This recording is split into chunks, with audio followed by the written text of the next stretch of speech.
There was once a man who loved practical jokes. Whenever he played a prank on someone, he would get a great sense of satisfaction from seeing the shocked look on their face. He enjoyed making people scream with fright and almost jump out of their skin in surprise. The man's wife was constantly telling him off, trying to discourage him from his childish pranks, and felt he should grow up and behave more responsibly. Nothing she said ever seemed to make the slightest bit of difference. As time went by, the man grew bored with the same old practical jokes. In his search for more thrilling excitement, his pranks grew more elaborate and daring. One day, as he was driving to work, he passed by an alleyway beside a large department store. Something caught his eye and he brought the car to a screeching halt. There, lying in a dumpster, was a female mannequin. It was not assembled and the arms and legs were sticking out at odd angles.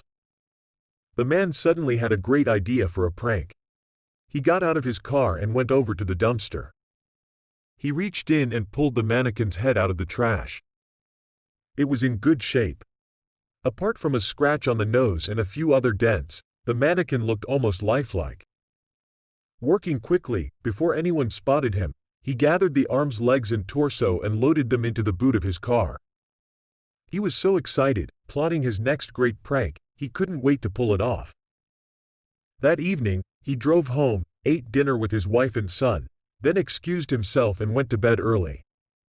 The next morning, at 4 a.m., his alarm went off. He shut it off quickly, so as not to wake his wife and son. The house was completely silent as he quietly crept downstairs and let himself into the garage. Opening the boot of his car, he unloaded the pieces of the mannequin and propped them against the wall. The man searched through some old boxes and pulled out a dark, hooded robe and a demonic face mask.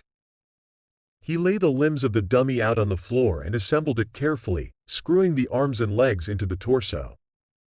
Finally, he screwed the head on tightly and dressed the mannequin in the dark robe and mask. He proceeded to pick it up and carry it into the house. He made his way upstairs, careful not to make any noise, and opened his son's bedroom door.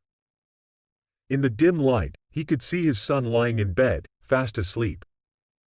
The man cautiously placed the mannequin beside his son's bed.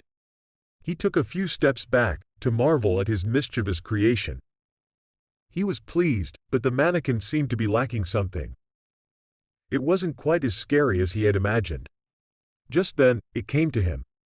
He crept downstairs to the kitchen and grabbed a large steak knife from the drawer. Going back upstairs, he placed the sharp knife in the mannequin's hand and posed its arm as if it were bringing the knife down in a stabbing motion. He once again eyed his creation, and had to put his hand over his mouth to stop the laughter. He could just imagine his son's reaction when he woke up and saw the frightening mannequin standing over him, poised to strike. It would be his greatest prank yet. Brimming with anticipation, he tiptoed downstairs and made himself a cup of coffee. Later that morning, the man was sitting at the kitchen table eating breakfast when his wife came in and said good morning. She made herself a cup of coffee and sat down at the table beside him. He had a smug look on his face. His son would be waking up any minute now. He could hardly wait.